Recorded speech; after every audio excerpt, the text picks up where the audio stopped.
Amen.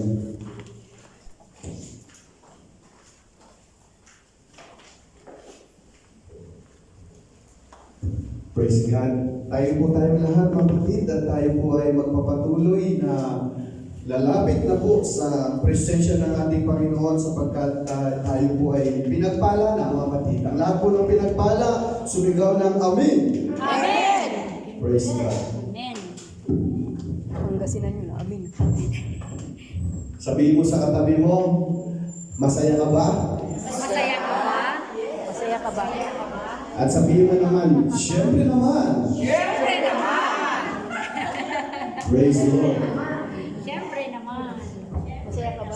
Masaya. Masaya ka ba? Praise God. At ako po ay excited every Sunday sapagkat ang Diyos ay kasama natin. Amen! Kasama ba natin ang Diyos? Amen! Kung kasama natin ang Diyos, ipakita natin mga kapatid na tayo ay masaya sa pamamagitan po ng malakas na palakpak. Hallelujah! Thank you, Jesus! Kanina pala mga kapatid, ang presensya po ng Panginoon ay narito na. Kung tayo po ay sensitive sa Kanya pong Espiritu, narito na po siya upang magpalakas sa bawat isa po sa atin.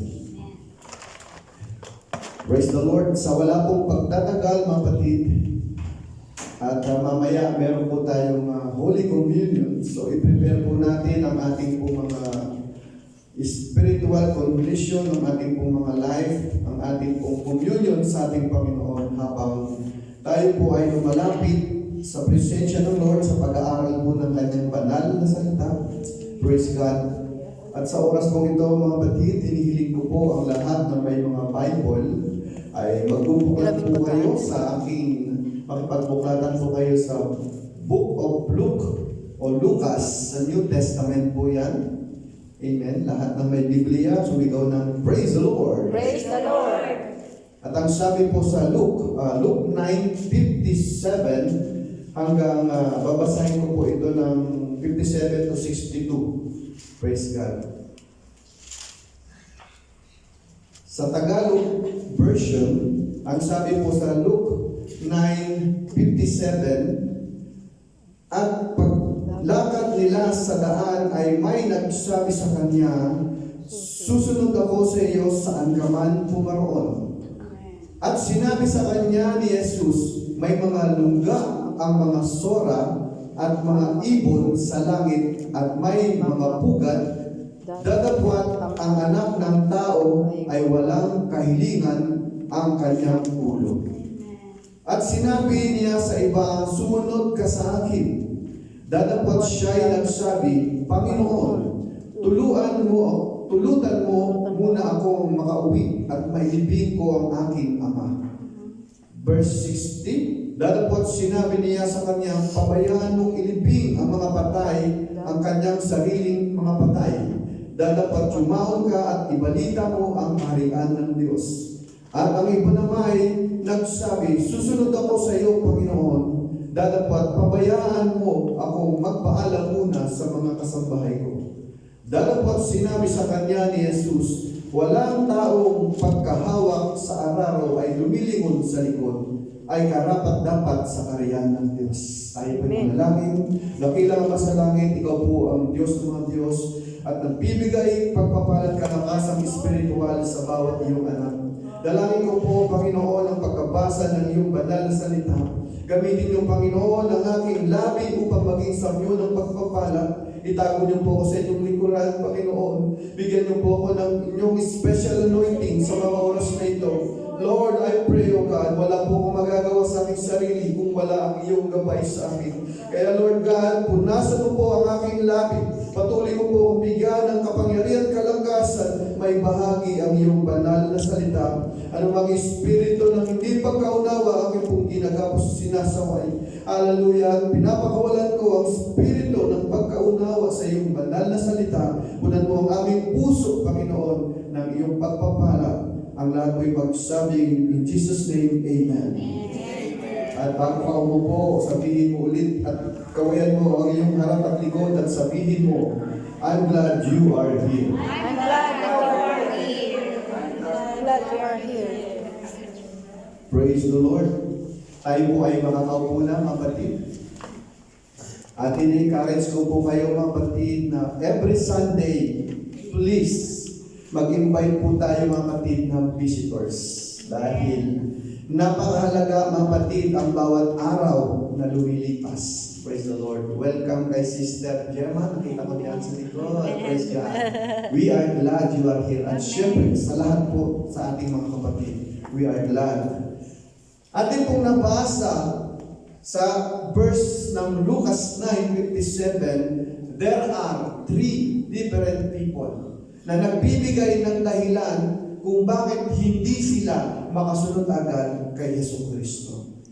They say they want to follow Him, but they want to follow Him in their own terms. Gusto po nilang sumunod sa ating Panginoon, pero meron po, kumaga, meron silang own terms. Susunod ako sa iyo, pero May condition. may condition. But that's not how it works, kapatid. Right. If we are going to follow God, we must follow Him wherever and whenever He leads us. Everybody say, praise the Lord. Praise the Lord. Kapag tayo po ay susunod, kapatid, sa ating Panginoon, kahit ano po ang Kanyang iutos sa atin, kahit saan na tayo dalhin, kailangan natin sumunod sa ating Panginoon. Tatlong klaseng tao sa pagsunod kay Kristo na ating pong nabasa kanina. Ang una, sabi niya, saan ka man pupunta, Panginoon, ako ay susunod. Yung pangalawa, ang sabi ng pangalawa, susunod ako, pero uuwi muna ako sa libing ng aking Ama. Mayroong kondisyon. At ang pangatlo, ang sabi niya, uuwi muna ako at magpapaalam sa aking mahal, sa aking pamilya. This afternoon, kapatid, I will preach to you in the subject that titles, Where He leads me, I will follow. Sabihin mo nga sa katabi mo, where He leads me, I will follow. Where He leads me, I will follow. Sa Tagalog, kapatid, ano po ang Tagalog? Lucas 9. Kung saan niya ako dadalhin, susunod ako. Amen. Everybody say, praise the Lord. Praise the Lord. Nabasa natin, kapatid, sa Bible ang buhay po ni Abraham. Sino po ang nakakilala kay Abraham? Amen. Si Abraham po, kapatid, nung tinawag siya ng Panginoon, ay meron po siya mga bagay na everybody say praise the Lord. Praise the Lord. Na kanya po, mga kapatid, na kinasanayan o compulsion. Amen. Ang lahat ng nakikinig, magsabing hallelujah. 56. Bigyan niyo po ako, mga kapatid, ng konting panahon. Maiksi lang, mga kapatid. 20 minutes and 2 hours. Alam niyo po, mga kapatid, wala pong maipapalit na anumang bagay sa salita ng ating Panginoon. Mas mahalaga sa lahat ng ginagawa natin ang Word of God.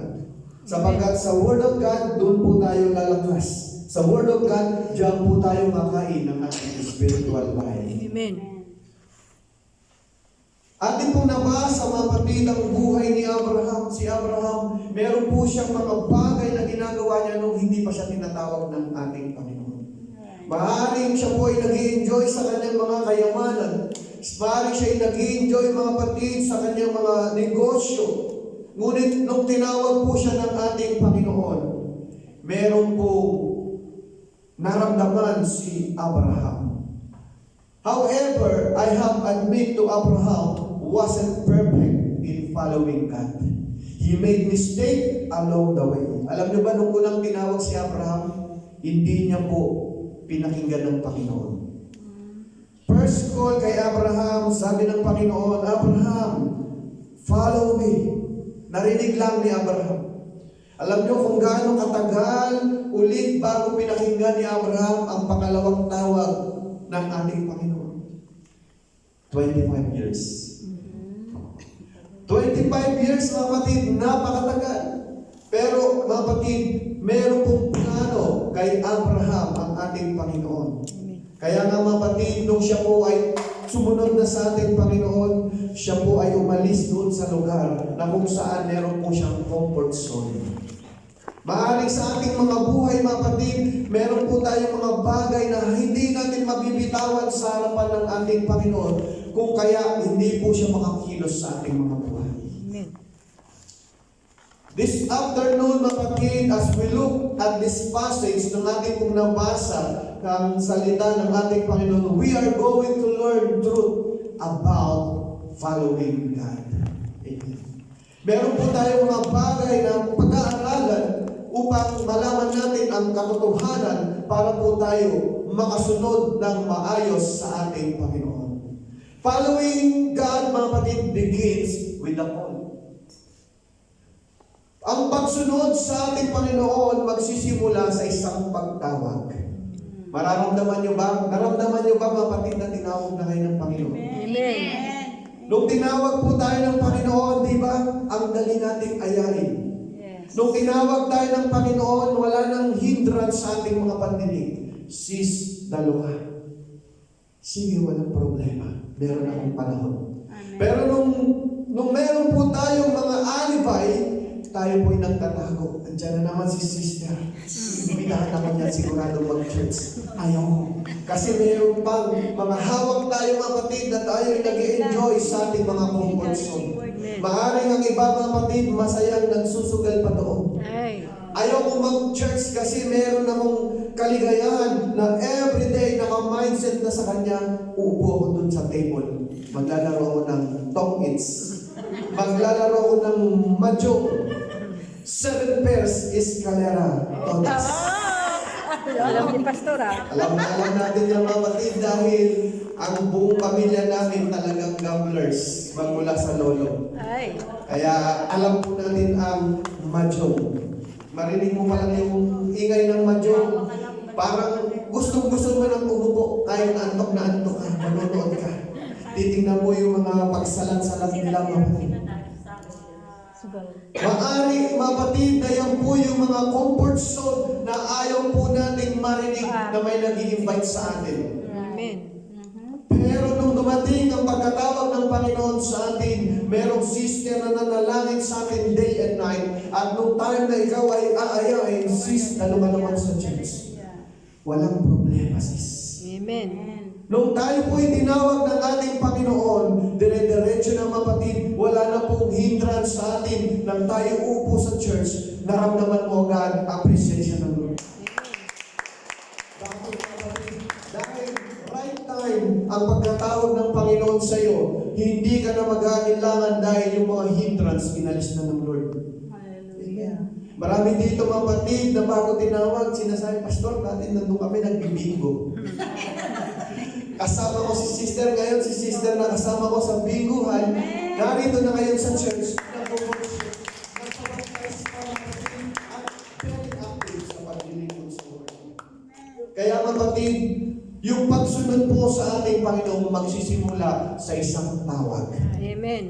At mapalan tayo, mga kapatid, pasalamatan natin ang nag-akay sa atin sapagkat tinutusan niya ng Panginoon na mag-respond sa kanilang mission to call up visitors. Amen. Mag-invite, mga kapatid, sapagkat dahil kapag ito ay in-invite natin, mga kapatid, baka yung araw na yon, siya na po ay tinatawag ng Lord. Amen.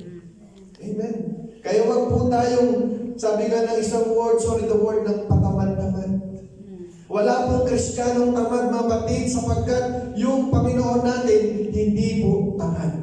Yung Panginoon natin, hindi siya napapagod na pagpalain ka. Yung Panginoon natin, hindi siya napapagod na sa bawat segundo ng ating buhay, mga kapatid. Bakit hindi natin palitan, mga kapatid, ng isang response na, Lord, where you leads me, I will follow. Hallelujah. Palakpak natin. When God called Abraham to follow Him and leave everything else behind. Tinawag po si Abraham, kapatid, habang ang Panginoon ay nangungusap kay Abraham nang siya po ay nasa Mesopotamia. Alam niyo ba yung Mesopotamia ngayon? Ito po ay lugar ngayon mga kapatid na kung saan specifically sa lugar po ng Ur of Chaldeans na tinatawag ngayon na Iraq. Si Abraham ay galing po ng Iraq. Bago po siya tawagin ng Panginoon, nang sabi ng Biblia, siya po ay merong pong polytheism, idols worship. Ibig sabihin ng polytheism, maraming Diyos, maliliit na Diyos na sinasamba. Pero mga kapatid, nung siya po ay nag-respond sa tawag ng ating Panginoon, siya po ay sumunod na wala pong pagtanggi. At ang sabi niya, where He leads me, I will follow. Si Abraham po ay sumusunod, naglalakbay, at inaantay niya mga kapatid kung kailan sasabihin ng Panginoon, tumigil ka na dyan sa lugar na yan. Following God, mga kapatid, involves separation. Di ba nung tayo po ay hindi pa Kristiyano, na-separate na tayo nung tinawag tayo ng Lord sa mga barkada natin, hindi magagandang impluensya. Amen. Di ba mga kapatid, maraming nabago sa ating buhay na ayaw na nating makisalamuha sa kanila na dati yung mga barkada natin sumisigaw ng Kristo. Alam niyo yung Kristo? Sabong. Sabong. Meron tayong mga ganyang kapaliran. Si Senyas lang, 10,000 na pala. 100,000. Alam ni Pastor. Tapos pagka nanalo mga kapatid, mag-blow. Ayaw ko nang bangitin ng mga pangalan. Hindi na tayo umuupo doon sa Kristo. Umuupo na tayo sa kulay ng Kristo. Kapag sinisigaw ko natin mga kapatid, purihin ng ating Kristo buhay. Kaya mga kapatid, hindi po tayo papabayaan ng Panginoon dahil kung masaya man tayo mga kapatid doon sa comfort zone natin, pagsamantala lang yung kaligayahan yan. Pero yung kaligayahan na ibibigay ng ating Panginoon pang walang hanggang buhay mga kapatid. Nung ating tinanggap ang ating Panginoon sa ating buhay, ano po yung awitin natin kanina? Natanggap po si Yesu Kristo. Sa Kalbaryo. Wala nang iahambing ang kagalakan mga kapatid mula nang tinanggap ko si Kristo dahil kasama natin ang Diyos sa ating buhay mga kapatid. Ano bang pagsubok natin mga kapatid? Hindi po tayo matitinan. Lahat po ng mga mananakbo mga kapatid, sabi ko nga sa Bible study, lahat malalakas. Amen. Meron bang sumali sa athlete na hinihika-hika siya, gusto niyang tatakbo? Hindi pa lang nag-i-start mga kapatid, madadapa na yan. Wala pong atleta mga kapatid na naghihikahos bago siya tatakbo. Lahat pong malalakas ang kanilang pangangatawan. Kaya po katulad po nating mga mananampalataya, lahat po tayo ng tinawag ng Panginoon, di ba? Ang lalakas nating magpuri sa ating Panginoon. Nung bago tayo mga kapatid, palundag-lundag tayo mga kapatid, hallelujah! At hindi natin pinapansin si sister o si brother kung titingin sa atin. Masisigla tayo mga kapatid, pero nung dumating yung malayong pananakbo natin mga kapatid, katulad ng atleta, dumarating po yung kapaguran.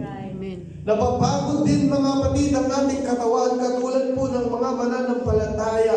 Pero mga kapatid, hindi sumusuko ang tunay na mananakbo ng ating Panginoon.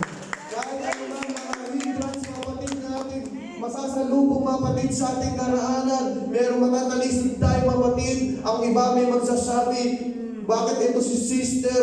Akala ko napaka-faithful na sister, pero bakit nakakatisod ang kanyang ginagawa? Hindi tayo mga kapatid nagpapapinag kahit anong makita natin. I don't care kung ano ang makita ko kay sister or brother. Basta ako. Where He leads me, I will follow. Following God mga kapatid involves trust. Ang pagsunod po sa ating Panginoon, mayroon pong kalakip na pagtitiwala. Kasi nga mga kapatid, marami pong Kristiyano ngayon naglilingkod sa Lord pero maraming question. Naglilingkod sa Lord, maraming mga tanong. Especially mga kapatid, nalagpasan natin ito mga kapatid, lalo na sa mga pagbibigay ng obligasyon natin. Nagka-question. Saan ba napupunta yung mga binibigay natin? Pero kapatid, never kong na-experience yan nung ako po'y nakakonvert, hindi ako nagtatanong. Amen. Saan ba Amen. napupunta ito? Ginagawa natin ito mga kapatid dahil sumusunod tayo sa ating Panginoon. Where He leads me, I will follow. Hayaan natin kung ano ang gagawin ng mamumuno. Yes. Dahil ang mamumuno ang sasagot sa ating Panginoon. It's true. Amen. Amen. Kung siya ay mali ang kanyang pagpapalakad, basta tayo mga kapatid, sinunod natin ang ating obligasyon. Tayo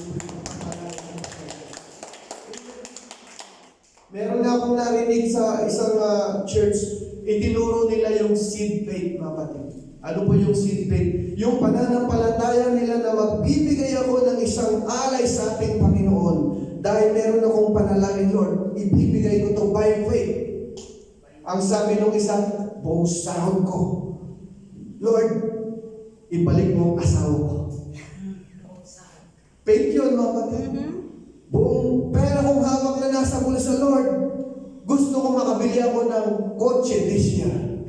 Seed of faith, mga kapatid. Yung sinasabing pagsunod sa Panginoon, meron pong involving o involves trust. Naniniwala tayo na merong kapangyarihan ng Panginoon na gagawin niya ang lahat ng bagay. Amen. Proverbs 3:5, trust in the Lord with all your heart and lean not on your own understanding. Sa pagsunod po natin sa ating Panginoon, hindi dapat pangunahan natin ang kalooban ng Lord.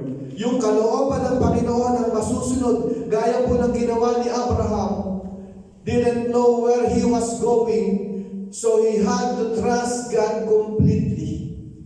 Tingnan po natin o ating pong manonotice that he didn't ask God for any direction. Lord, saan ba ako pupunta? Ang sinabi lang ng ating Panginoon, Abraham, umalis ka sa lugar ng Iraq at pumunta ka sa lugar ng Kanaan. At hindi nagtanong si Abraham, Lord, saan na ba yung Kanaan? Habang siya po'y naglalakbay, mapatid, nasa kanyang puso't isipan, ang sabi niya, where He leads me, I will follow. Amen. Notice that didn't ask kung anong direksyon na kanyang sinasabi, but he simply trusted and obeyed God, mapatid, sapagkat ang partial obedience is completely disobedience. Amen. Ang pagsunod, mga kapatid, na hindi kumpleto ay kumpletong pagsuway sa ating Panginoon. Amen.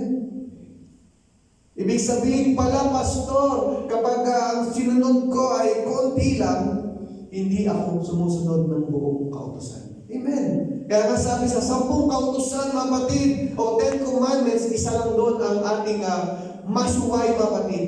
Ang buong commandments ay atin na pong sinuway. Kaya mga kapatid, trust kasama po ang pagtitiwala sa ating Panginoon kung gusto po natin lumago sa ating pagiging Kristiyano. Tapigin mo katabi mo, sabihin mo, I will trust my Lord. Trust my Lord. Susunod ako ng buong buo sa ating Panginoon.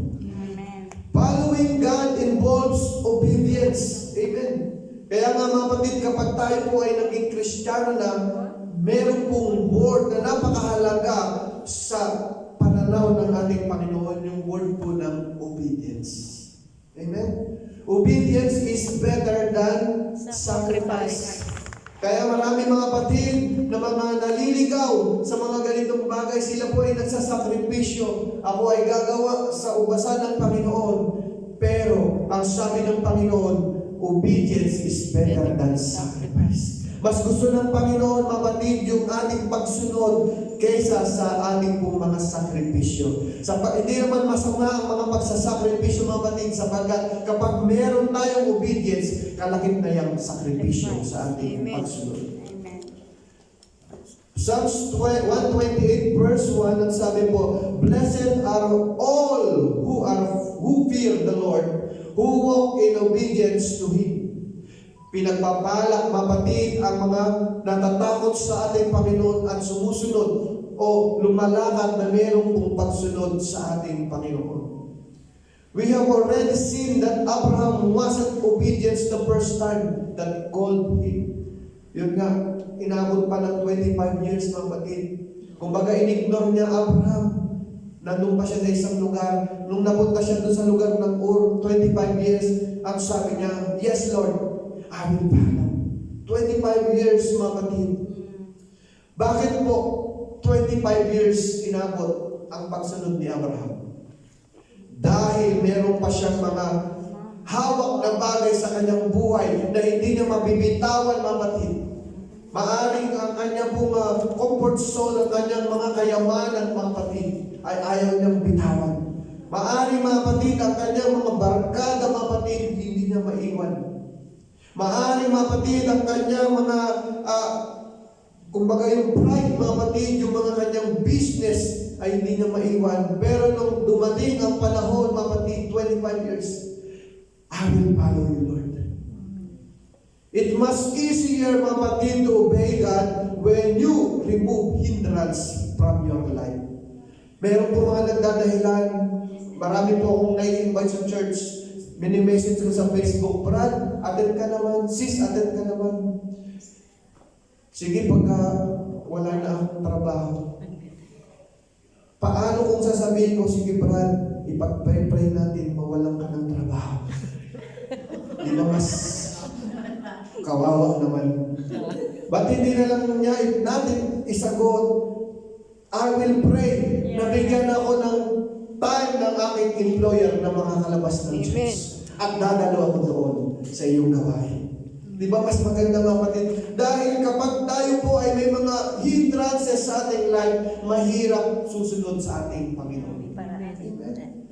Tama yung sabi kanina ng encouragement, kung may kung gusto, may paraan. Kung ayaw, may dahilan. Yung iba nga, mga kapatid, maski may karamdaman, pagdating ng excursion, wala akong sakit. Pero kapag nakaramdam lang ng konting pagod, tsaka na lang ako mag-church. Amen. Mas masarap, mga kapatid, yung iparamdam natin sa Panginoon na talagang naglilingkod tayo sa Lord. Mapagod man tayo, mahirapan man tayo. Kami nga, mga kapatid, Sister Juliet, may trabaho na rin.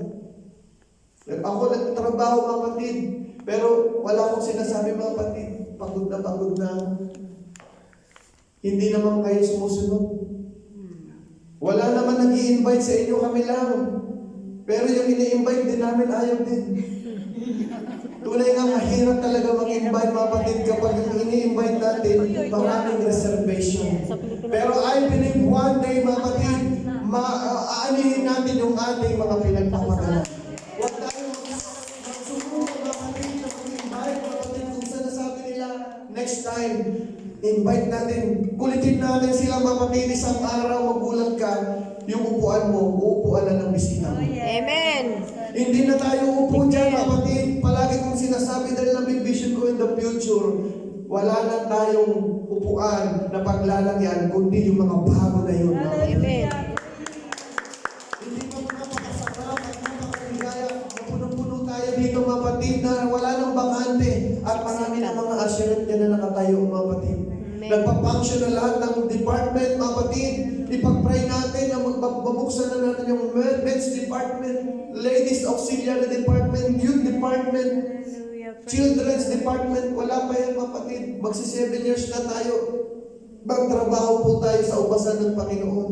At tayo po ay dadami, mga kapatid, sapagkat siya po ay kalooban ng ating Panginoon na tayo po ay lumawak dito sa bansang Athens, Greece. Amen. Hindi po nawawala sa aking puso't isipan ang commission o Great Commission o command ng ating General Superintendent na this whole year, ang buong UPC Worldwide Incorporated ay magsusolwin ng 300,000 souls. And I pray, mga kapatid, kahit 10, 20, makapag-ambag tayo, mga kapatid, sa buong mundo.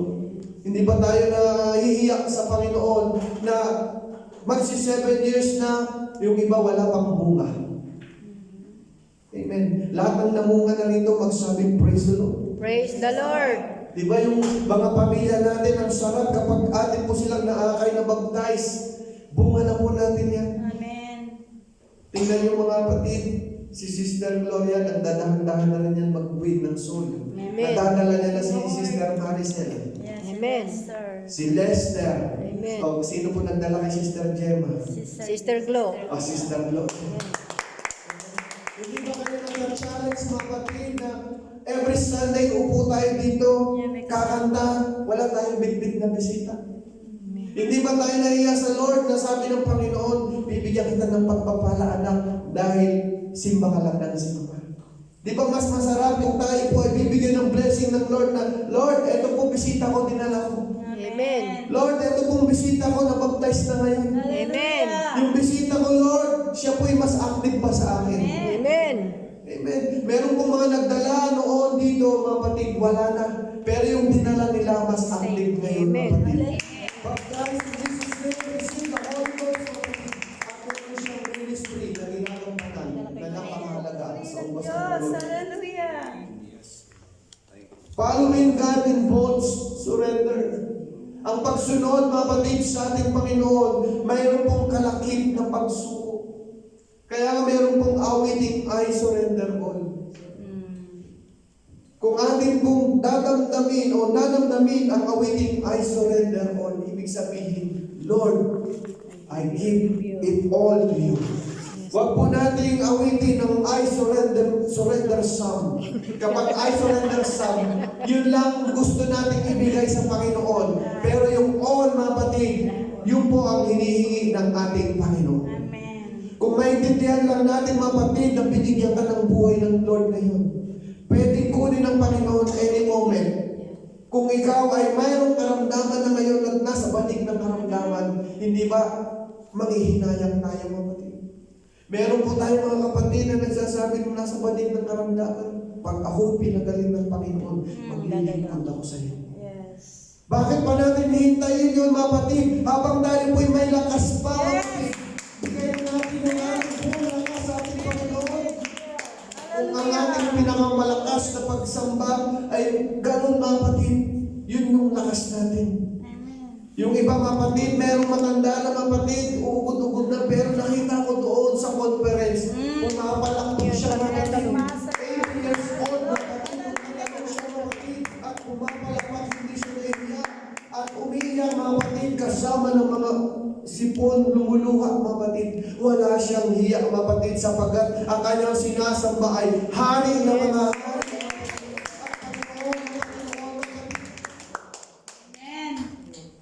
Job 11:13 sa CEV version, surrender your heart to God, turn to Him in prayer. Kapag tayo po'y naglilingkod sa ating Panginoon ng pag-surrender natin, may kalakip po yung panalangin. Alam niyo ba yung mga awitin? Is a part of prayer. Yes. Kapag ikaw ay umaawin, mga kapatid, hindi mo na mamalayan na nanalangin ka na rin sa ating Panginoon. Di ba mga kapatid, kapag aawin tayo, I surrender all. Habang tayo po ay nag-worship sa ating Panginoon, nararamdaman natin ang Panginoon kasama natin. Nafe-feel natin, mga kapatid, na kinakausap tayo ng ating Panginoon. When Abraham left to follow the Lord, he took all his substances. In other words, mga kapatid, when the Lord got Abraham, the Lord got everything he had. Nung si Abraham, mga kapatid, ay tinawag ng ating Panginoon, inalis ng Panginoon ng lahat. Sapagkat kapag tayo po ay susunod sa Panginoon upang siya ay makakilos, kailangan empty tayo, mga kapatid. Ang baso, mga kapatid, na punong-puno, hindi po makakakilos ang Panginoon. Kung gusto natin, mga kapatid, makakilos ang Panginoon, alisin natin ang laman ng baso. At ang Panginoon po ang magpupuno. Habang pinupuno niya itong, mga kapatid, makakakilos ang Panginoon sa ating buhay. Habang sinasabi niya, ito, tanggalin mo sa iyong buhay. Kung ikaw ay mainitin ang ulo, bubuhos ng Panginoon ng tubig, maintindihan mo, yes Lord, I will follow you. Kung ikaw ay hindi masunurin sa ating Panginoon, bubuhos ng tubig sa baso, nalalagyan, at iyong naunawaan, ikaw ay sumusunod sa ating Panginoon. Following God, kapatid, involves opposition. Kapag ikaw pala ay naging Kristiyano na tagasunod ng ating Panginoon, kasama na natin ang mga kakalaban sa atin. Ang sabi ng John 15 verse 18, if the world hates you, keep in mind that it hated me first. Alright. Kung ang sanlibutan ay nagagalit sa iyo, tandaan mo, nauna silang nagalit sa akin. Pinako pa nga sa krus, sinampas, kapatid. At dinuraan, kapatid, habang siya ay nagsakripisyo sa atin para po tayo maligtas. Siya po ay inalagusta. Bago, mga kapatid, tayo i-persecute, nauna ang Panginoon. Kaya wag po natin isipin, mga kapatid, na ang pagiging Kristiyano ay parang bed of roses. Na naglilingkod tayo, sabi ng Panginoon, ipaprosper niya tayo. Pero habang tayo po'y pinaprosper, may kasama po yung opposition. Hindi ba, kapatid, nung tayo naging born again, meron na nag-aasar sa atin? O ba'y nagkukot siya? O bakit puro na lang Bible ang sinasabi mo? Baka lalampas ka na sa langit. Yung iba naman, kapatid, bakit ganyan na ang iyong itsura? Mula nang ikaw ay pumasok dyan sa FPCI, ikaw ay naging losyang na. Pero hindi kasi nila naintindihan, kapatid, ang word, kapatid, ang wordly ay kumbaga wala sila, kapatid, modesty. Yeah, walang Alam niyo yung mga kapatid, yung napaka-sexy mga babae, ilalabas nila yung dapat makita kasi nga mapang-akit ang sanlibutan. Amen. Yun po ang kanilang mindset na kapag ikaw ay nagdamit ng modesty o mahabang pananamit, ikaw ay losyang lang. Amen. Pero mga kapatid, wala po mga kapatid worldly sa langit. Sa langit, mga kapatid, lahat ng kanilang pananamit ay holy and modesty. Kaya mga kapatid, kapag tayo po ay matagal na sa church, meron pong pagsunod. Hindi po tayo dapat nakikita na leaders na tayo, magpo-post tayo ng Facebook. Amen.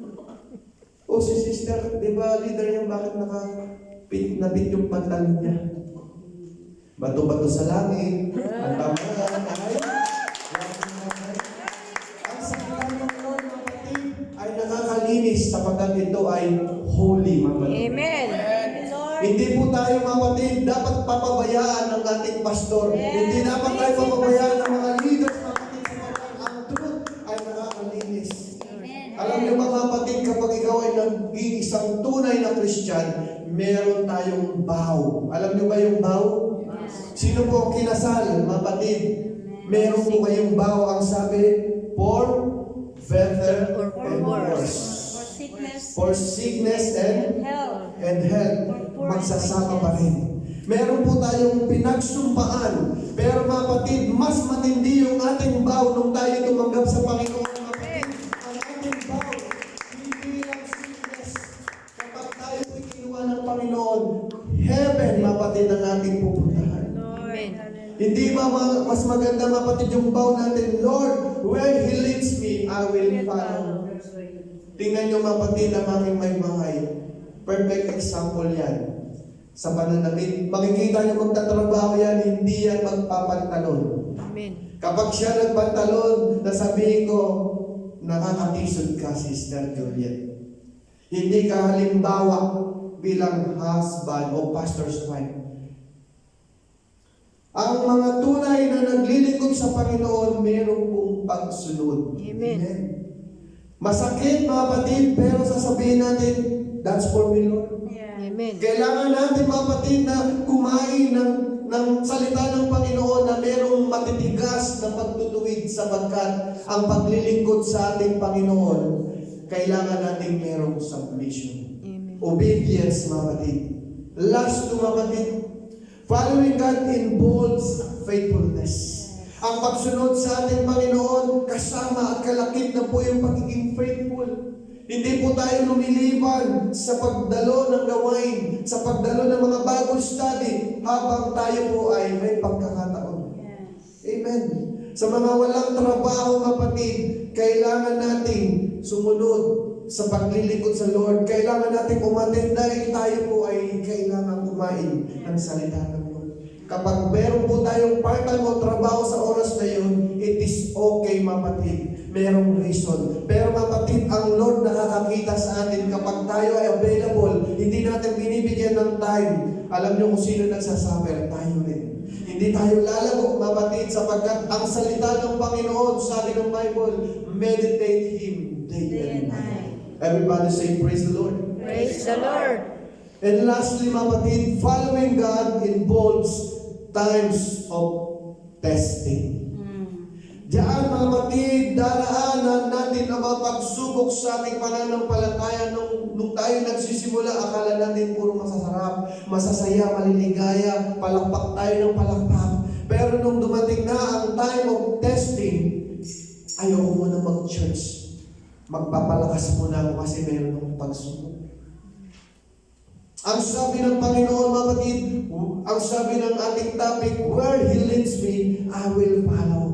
It is easy to trust God, mga kapatid, when everything is easy. But you can trust Him, mga kapatid, when everything is going wrong. Masusunod pa natin ang ating Panginoon kung ang mga bagay, mga kapatid, na nangyayari sa ating paligid ay wrong. Can you trust Him, mga kapatid, when the famine hits? Can you trust Him, mga kapatid, when the storms come?